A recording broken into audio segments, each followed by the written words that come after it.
My name is Dave Aldrich. We're at Rooftop Reindeer Farm in Clare, Michigan. Well, I started raising reindeer about 33 years ago.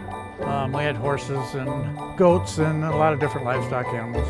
And I brought some reindeer down from Alaska, and they were wild.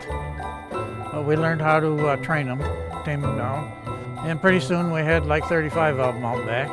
And we had people start to come over and see them. And the schools would call wanting to know if they could bring the schools out. And then we'd take them to town for a Christmas parade. And pretty soon it turned into a real business. So we've traveled with them for all these years. We've probably done 2,500 events. A lot of stuff in Detroit area, all the way up to the bridge. A lot of Grand Rapids, Lansing, that type of thing. Right now we got 21 here. We're hoping for 8 babies in the spring. That'll be our biggest crop in quite a few years. So when they're always born in April, almost always born at sunrise.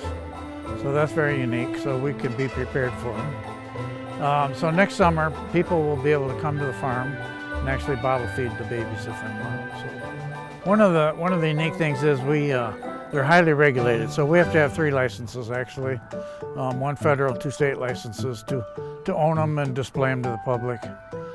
They do require some special feeds, some special care because they are an Arctic animal, so they don't have a lot of immunity to some of the parasites or diseases that they'll run into here. So we have to keep that in mind, and we work closely with the veterinarians. And we've learned over the years what they can do and what they can't. So there's only about 100 of us in the country that own reindeer. So most of us are in a group and we kind of trade information with each other. So it's helpful that way. Yeah, these birds that are running around here are actually guinea fowl.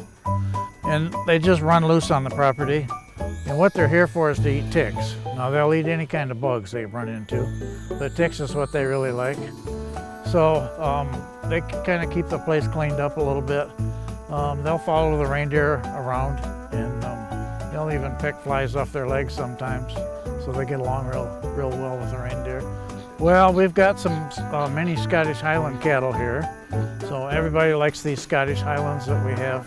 And they got, of course, the hairy face and the big horns, and they're kind of quite a unique animal. People love them. So, and then alpacas, we've raised alpacas since the 80s. We've had many of them, hundreds of them over the years. We just keep a few around right now just for pets.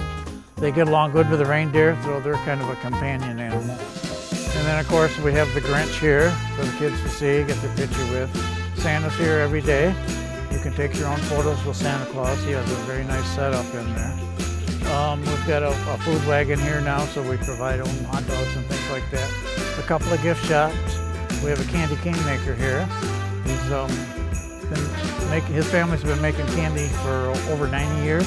They're old school.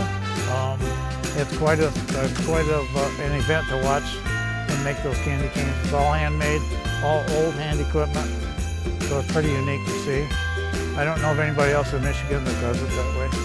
So he comes every year. He's making candy canes all day long, every day. And he gets a lot of people to come just to see him. So that's pretty unique.